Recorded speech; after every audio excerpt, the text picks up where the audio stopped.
Uncle जी, मुझे एक वड़ा पाव दे दीजिए ना, मुझे बहुत भूख लगी है। यहाँ वड़ा पाव मुफ्त में नहीं मिलता है। 20 रुपए दे और वड़ा पाव लेकर जा। मेरे पास पैसे नहीं हैं।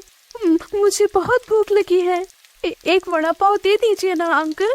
गरीब साक्षी फटे पुराने कपड़े पहने दिल्ली शहर में एक वड़ा पाव बेचने वाले के ठेले के पास खड़ी वड़ा पाव मांग रही थी। तभी भिखारी समझकर वड़ा पाव बेचने वाला रमेश साक्षी को धक्का देकर बेरहमी से जलील करके वहाँ से भगा देता है। पता नहीं कहाँ कहाँ से मुंह उठाकर चले आते हैं भिखारी कहीं के। साक्षी सामने सड़क किनारे जाकर बैठ जाती है। माँ, आपकी बहुत याद आ रही है। आप क्यों मुझे छोड़कर चले गए माँ? क्यों? नन्ही साक्षी आंखों में बेतहाशा आंसू लिए सड़क किनारे बैठी अपनी भूख की तड़प को देखकर रोए जा रही थी। आखिर इस मासूम बच्ची के साथ ऐसा क्या हुआ? क्यों यह रास्ते पर आकर लोगों से भीख मांगने पर मजबूर हो गई?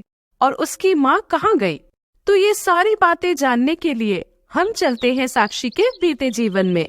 अरे वाह माँ, आपके हाथों का बना वड़ा पाव खाकर तो मजा ही आ जाता है। अच्छा, अब जल्दी खा ले वड़ा पाव। अगर दादी आ गई ना तो वो बहुत गुस्सा करेगी। साक्षी अपनी माँ जानवी के साथ अपने घर में बैठी वड़ा पाव खा रही थी। जानवी दिल्ली शहर में अपने छोटे से घर में रहती है। तभी जानवी की सास उर्मिला घर में आती है। तब तक साक्षी पूरा वड़ा पाव खा गई थी। ये मनहूस कहीं की अभी तक स्कूल नहीं गई। माँ जी, बस जा ही रही है साक्षी स्कूल। साक्षी, चल बेटा जल्दी स्कूल जा। साक्षी अपना स्कूल बैग लेकर घर से चली जाती है। साक्षी उसी शहर में एक सरकारी स्कूल में पढ़ती है। और तू क्या मुंह देख रही है? वड़े पाव बने कि नहीं अब तक? जी माँ जी, बन गए। चल सारे वड़ा पाव ले जाकर बेचा। और याद रखना, अगर एक भी वड़ा पाव बचा कर लाई ना तो मैं तेरी हड्डियां तोड़ दूंगी, समझी? जी माँ जी।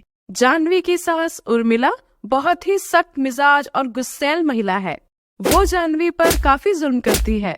थोड़े समय बाद रोज की तरह जानवी एक बड़ा सा टोकरा भरकर वड़ा पाव लेकर घर से बाहर आती है और मोहल्ले में घूम घूम कर वड़ा पाव बेचने लगती है। उर्मिला रोज जानवी को शहर में वड़ा पाव बेचने भेजती थी। कुछ महीने पहले ही जानवी के पति हरीश की एक सड़क दुर्घटना में मौत हो चुकी थी। तब से उर्मिला रोज जानवी को कई सारे वड़ा पाव बनाने लगाती और उसे वड़ा पाव बेचने रोज बाहर भेजती। वड़े पाव बेचकर ही जानवी और उसके परिवार का गुजारा चलता था। बहरहाल इसी तरह कई दिन बीत जाते हैं। एक दिन धूप में घूम घूम कर जानवी की तबीयत बहुत ज्यादा खराब हो जाती है। उसे बहुत तेज बुखार आ जाता है। सवेरे के समय जानवी भट्टी की तरह बुखार में तप रहे शरीर के साथ घर में फर्श पर एक चटाई पर लेटी हुई थी। माँ, आपको तो कितना तेज बुखार है। जानवी बहू, चल उठ और वड़े पाव बनाकर बेचने जा। दादी माँ, माँ की हालत तो देखिए। माँ बीमार है, वो कैसे वड़ा पाव बेचने जा सकती है भला? अच्छा, तो तेरी माँ की जगह आज तू जा वड़ा पाव बेचने। वड़े पाव बेचकर ही तो हमारा रोज का गुजारा चलता है। नहीं माँ जी, आप साक्षी को नहीं भेजेंगे वड़ा पाव बेचने। मैं जाती हूँ वड़ा पाव बेचने। माँ, आपको बुखार है। मैं ठीक हो जाऊंगी बिटिया, तू स्कूल जाकर अपनी पढ़ाई कर। ये उम्र तेरे वड़ा पाव बेचने की नहीं है। तुझे अपने जीवन में बहुत कुछ करना है। पर माँ, तुम दोनों का ये माँ बेटी का प्यार खत्म हो गया हो तो बहू अब उठकर तुरंत वड़े पाव बना और उन्हें बेचने जा। सवेरे सवेरे झिकझिक लगा के रखे हैं दोनों ने।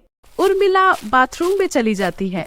तभी जानवी मिट्टी के चूल्हे पर कढ़ाई में वड़े पाव बनाने बैठ जाती है। माँ, लाइए, मैं आपकी सहायता कर देती हूँ। नहीं साक्षी, तू स्कूल जा बेटा। तू देख नहीं रही है तेरे पिताजी के जाने के बाद हमारी क्या हालत हो गई है। बिटिया, मैं चाहती हूँ कि तू पढ़ लिख कर इतनी काबिल बन जाए कि तू जीवन में कभी भी किसी की मोहताज ना बन सके। अपनी माँ की बात सुनकर साक्षी स्कूल चली जाती है।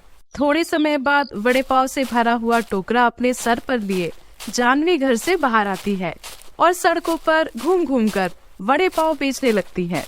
बुखार की वजह से जानवी से चला भी नहीं जा रहा था। अरे ये क्या, मुझे चक्कर क्यों आ रहे हैं? जानवी को चक्कर आ रहे थे। तभी वो सड़क के बीच में आती है जहाँ से तेज रफ्तार गाड़ियाँ गुजर रही थी। तभी अचानक जानवी की आंखों में तेज अंधेरा छा जाता है और वो जैसे ही सड़क पर गिरती है तभी एक तेज रफ्तार गाड़ी आकर जानवी को अपने नीचे कुचल कर चली जाती है।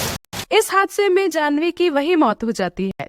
जब साक्षी को अपनी माँ की मौत की खबर मिलती है तो उसका रो रो कर हाल से बेहाल होने लगता है। कुछ दिन बाद अपनी माँ की मौत के गम से और अपनी दादी के अत्याचार को देखकर साक्षी हमेशा के लिए उर्मिला को छोड़कर शहर में अकेली इधर से उधर भटकने लगती है। नहीं, मुझे कमजोर नहीं पड़ना है। माँ ने मुझे कहा था कि मुझे जीवन में किसी का भी मोहताज नहीं बनना है। मुझे अपने दम पर कुछ करके दिखाना है। मेरी माँ वड़ा पाव बेचते बेचते इस दुनिया से गई ना, अब देखना मैं अपनी माँ का नाम इतना रोशन करूंगी और वड़ा पाव बेचकर इतनी सफलता हासिल करूंगी कि पूरी दुनिया में मेरी माँ का नाम रोशन हो जाएगा। दिल में जज्बा और चेहरे पर जुनून लिए साक्षी एक बड़े से ढाबे पर आती है और वहाँ बर्तन धोना, सफाई करने का काम मांगती है। ठीक है बेटा, तू मेरे ढाबे पर बर्तन धोना, सफाई करने का काम कर और रात को यही ढाबे पर ही सो जाना। मैं तुझे रोज के 400 रुपए दिया करूँगा।